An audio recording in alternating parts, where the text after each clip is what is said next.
Hello guys, welcome to my channel medico मेडेजी। आज हम आप लोगों के साथ डिस्कस करेंगे आईवी फ्लूइड के बारे में।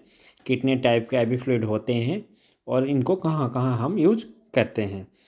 तो चलिए सबसे पहले हम इनके डिफिनीशन पे बात करें कि आईवी फ्लूइड होता क्या है। आईवी, इसका फुल फॉर्म क्या होता है आईवी फ्लूइड का। तो सबसे पहले हम यही देखेंगे। Full form of IV fluid is intravenous fluid which is directly injected into when. इनको आईवी फ्लूइड इसलिए कहा जाता है क्योंकि हम इनको डायरेक्टली वेन में इंजेक्ट करते हैं, इसको हम इसलिए आईवी फ्लूइड कहते हैं। ठीक है, अब ये कितने टाइप के होते हैं। पहला हो गया एनएस यानी कि नॉर्मल सेलाइन। दूसरा डीएनएस डेक्सट्रोज नॉर्मल सेलाइन। तीसरा हो गया आरएल रिंगल लैक्टेट। चौथा हो गया D5 D10 D25% सोल्यूशन। ठीक है, पांचवा हो गया मैनिटोल सोल्यूशन।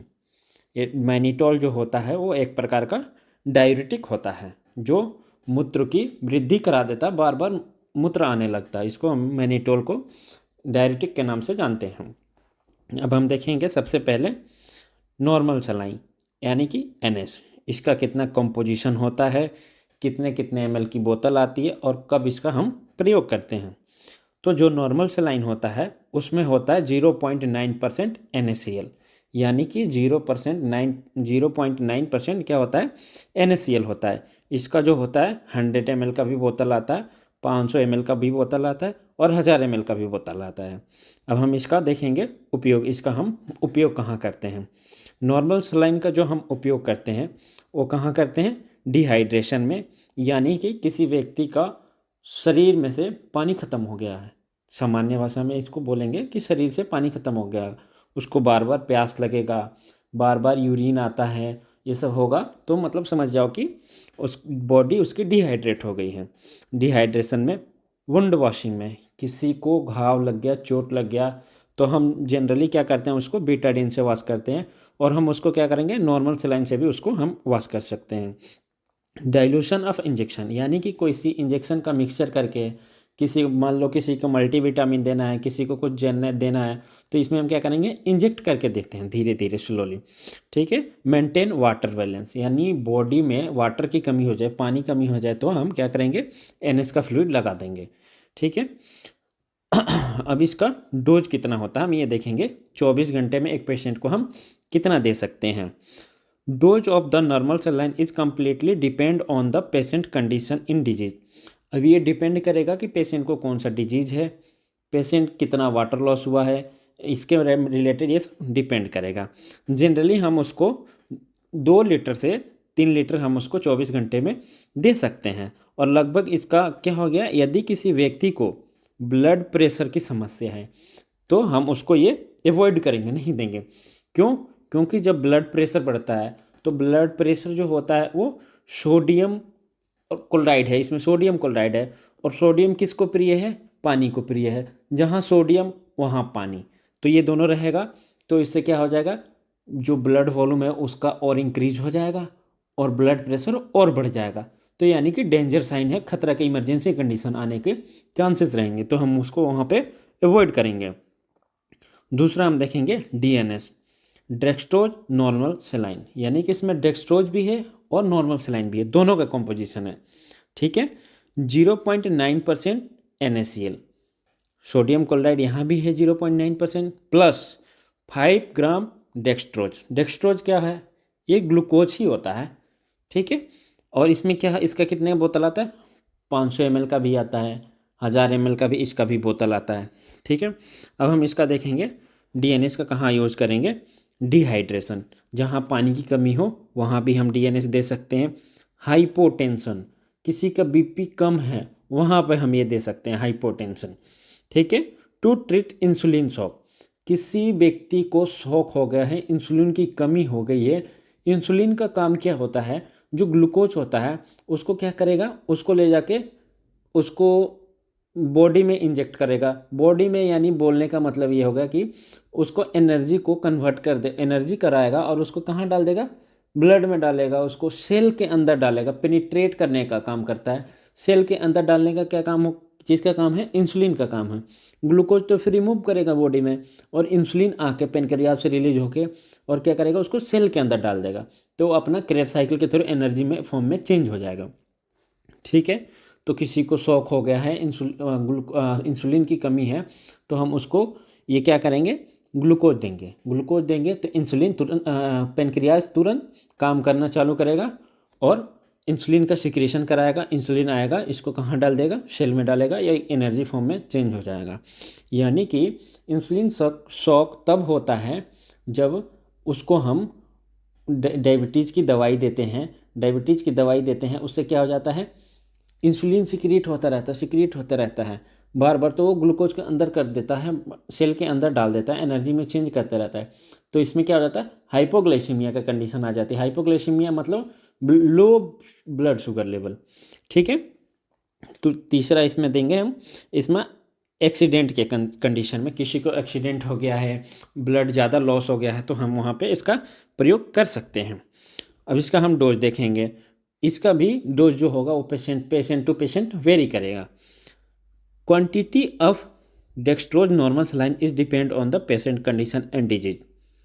जनरली हम इसको 24 घंटे में 2 से 3 लीटर दे सकते हैं फिजिशियन के रिकॉर्ड से, लेकिन हम इसको देखेंगे पेशेंट को, कौन सा पेशेंट को क्या है, कितना वाटर लॉस है, क्या हुआ है, फिर इसका हम वैसे ही प्रयोग करेंगे। इसमें देखो नीचे लिखा गया है, शुगर के मरीजों में डीएनएस नहीं देना चाहिए। क्यों? क्योंकि इसके में ग्लूकोज होता है। डेक्सट्रोज जो है ये एक क्लास है ग्लूकोज का ही, तो इसमें देंगे तो उसमें क्या हो जाएगा? ग्लूकोज लेवल बढ़ जाएगा, यानी कि हाइपरग्लाइसीमिया की कंडीशन आ जाएगी, और वहाँ पे उसको डिजीनेस आ जाएगा, फिर इरिटेबिलिटी होने लगेगी, कांपने लगेगा। ठीक है, बार बार यूरिनेशन होगा, ठीक, प्यास लगेगी, ये सब कंडीशन बढ़ जाएंगे, तो वहाँ पे हम इसको अवॉइड करते हैं। ठीक है, अब हम देखेंगे रिंगल लैक्टेट, आरएल यानी कि आरएल।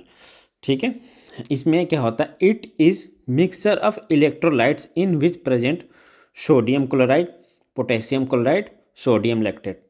अब ये क्या है? हमारे इलेक्ट्रोलाइट्स के जो हैं, सोडियम है, पोटेशियम है, मैग्नीशियम, इनके क्या है? ये मिक्सचर है।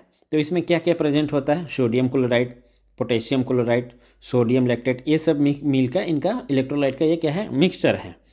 ठीक है, अब हम इसको कहाँ यूज कर रहे हैं अब हम ये देखेंगे। Dehydration, electrolyte imbalance, main point यही है। इलेक्ट्रोलाइट इम्बैलेंस में हम कौन सा प्रेफर करेंगे? आरएल प्रेफर करेंगे। ड्यूरिंग सर्जरी के थ्रू ज़्यादा ब्लड लॉस हो जाता है, इलेक्ट्रोलाइट इम्बैलेंस हो जाते हैं, तो हम क्या करेंगे? आरएल का प्रयोग करेंगे। बर्निंग कंडीशन, किसी इंसान में कहीं आग लग जाता है, कोई जल जुल गया, तो वहाँ पे किसका प्रयोग करेंगे? आरएल का प्रयोग करेंगे। क्यों? क्योंकि ये क्या होता है? प्लाज्मा एक्सपेंडर होता है। वहाँ पे क्या हो जाता है ना कि प्लाज्मा जो होता है वो कम हो जाता है, तो ये प्लाज्मा को क्या करेगा? एक्सपेंड कर देगा, जिससे कि बचने की संभावनाएं बढ़ जाएगी। न्यूट्रिशन डिफिशिएंसी, इसमें क्या है? क्लोराइड्स हैं, सब हमारे इलेक्ट्रोलाइट्स हैं, ये तो न्यूट्रिशन के थ्रू भी काम करेगा हमारा। हाइपोटेंशन, इसको भी हम दे सकते हैं। ठीक, it is suitable for diabetic patient, ये डायबिटिक जो पेशेंट होते हैं उनके लिए भी अच्छा होता है। ठीक है, तो हम ये ब्लड प्रेशर वाले में भी दे सकते हैं, जिसका इलेक्ट्रोलाइट इम्बैलेंस हो गया उसको भी दे सकते हैं। सर्जरी के थ्रू ब्लड ज़्यादा लॉस हो गया उसको भी दे सकते हैं। न्यूट्रिशनल डिफिशिएंसी है वहाँ भी दे सकते हैं, और डायबिटीज़ वाले को भी दे सकते हैं। अब हम बात करेंगे इसके डोज के बारे में। इसका डोज कितना है? Dose of RL it depend on patient condition, यानी कि जितना भी फ्लूइड है वो किस पे डिपेंड कर रहा है? पेशेंट पे डिपेंड कर रहा, और उसके सेवरिटी पे डिपेंड कर रहा, और उसका डिजीज़ पे डिपेंड कर रहा, 3 चीज़ों पर डिपेंड कर रहा। ठीक है, इसको हम जनरली 500 से 1000 ml दे देंगे 24 घंटे में। ठीक है, इसको दे सकते हैं इतना। ठीक है, अब हम बात करेंगे डेक्सट्रोज की। जो कि डेक्सट्रोज होता है वो 3 होता है। 3 कौन कौन सा होता है? D5, D10 और D25।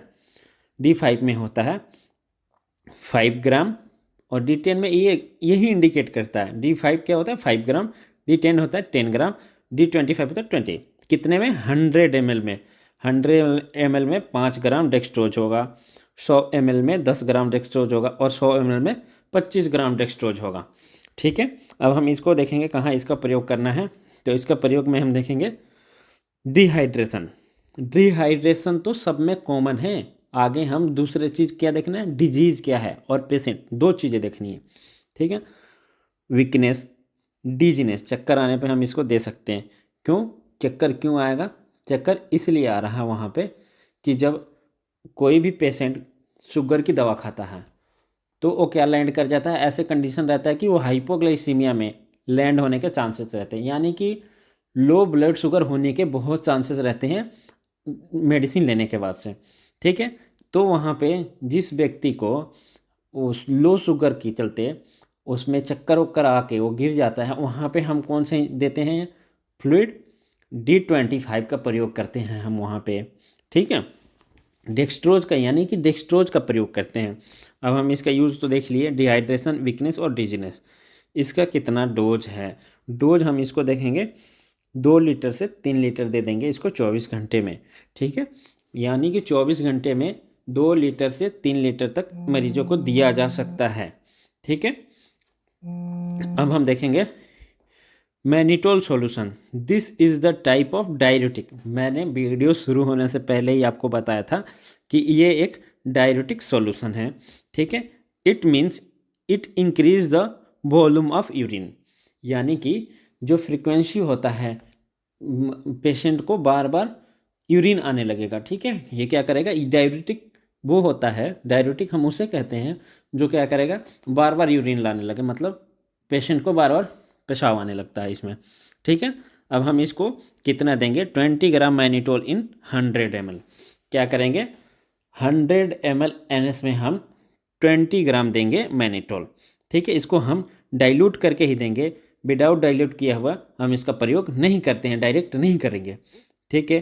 Thank you guys for watching this video. अगर हमारा वीडियो आपको यूज़फुल लगे तो चैनल को सब्सक्राइब करें और वीडियो को शेयर करें ताकि और लोगों के साथ भी हम जुड़ सकें। Thank you.